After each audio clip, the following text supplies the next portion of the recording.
Good morning, everybody. I got weird and wacky hair. Woo! Yeah, I'm rocking it. Rocking the wacky hair. Um, Good morning, hello, good afternoon. I am Allie Archer. I'm a young adult sci-fi fantasy author, and this is Teaser Tuesday. I'm going to read to you an excerpt from my first book. Don't look at that. I've had this is who I am in real life, and it's not my pen name anymore. My pen name is Allie Archer. So if you bought this book, it would say Allie Archer on the top. Yeah. So I just haven't received new copies. So let me read to you the back of the book, and then I'll read a little bit from inside the book. Okay, let's see. Brains, I need them. All right, so this book is book one in a trilogy that is completed, and here we go. The Devil's Daughter wants nothing more than to stay in. No, I'm sorry. This is not actually the correct description because I changed it. Because I grew up and I learned more and wrote a better description. Okay, so here we go. Hell is a peaceful place. If you don't mind the screaming and you can avoid the greedy grasp of the wanters and needers, then Father sends me to earth with orders to push a girl toward hell. It's the last thing I want to do. But you do what the devil tells you, at least until I meet them. A girl who hides her darkness, just like I hide my light, and the boy with the lion eyes who sees right through my secrets. There is no peace on earth, at least for me.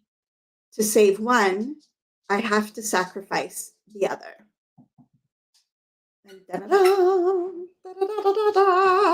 Okay, where shall I stop? Where shall I stop? Okay. I am on page 153.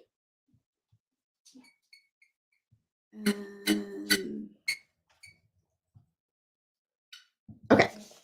I can barely remember my own name, so I don't entirely remember what's happening, but we're at a sort of part where I can pick up. 40 minutes later, I drove up to Mary's house to pick her up.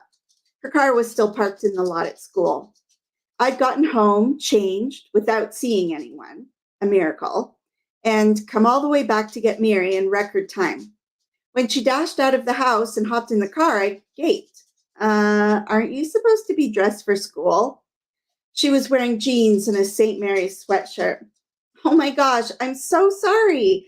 I totally forgot until I got home, and then I didn't think to text you. Mary stared at me like I was supposed to be able to figure out what the heck she was saying. It's a game day, a football game. We don't have to wear our uniforms just so long as we're wearing school spirit stuff. Her words tapered off as she considered me, sitting there in my prim white blouse and navy blue sweater, my chaste plaid skirt and black Mary Janes. Then she broke into a huge smile and jumped out of the car. Come on, she called, dashing for the house. I hurried after her, not sure what she was up to, and getting more and more worried by the minute that we'd be so late for school, Mary's parents would be sure to hear about it.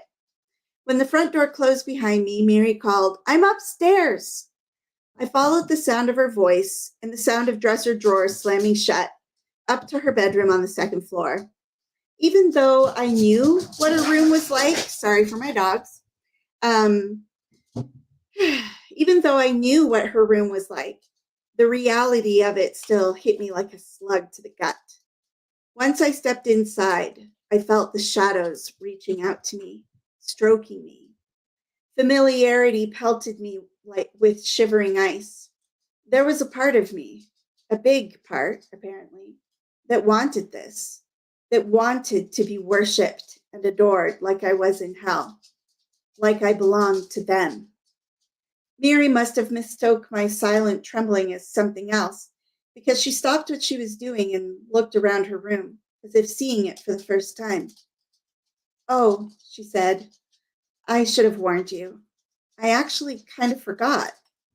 She picked up a shirt from the ground, dislodging a bottle that had been hidden inside of it. The bottle rolled across the floor, then bumped against the foot of the bed. She laughed, though there wasn't a shred of humor in it. She was embarrassed, ashamed, and beneath it all was Mary's want. I realized then how similar we were. We both wanted something we hated. Mary, the liquor, me, hell. And it all equaled the same thing. Without some divine intervention, hell was exactly where we'd both go.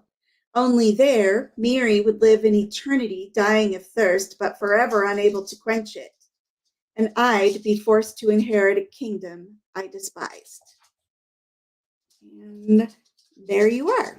A little excerpt from Become, number 1 in the Desolation trilogy.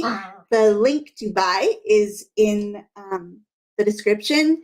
And yeah, I really love it.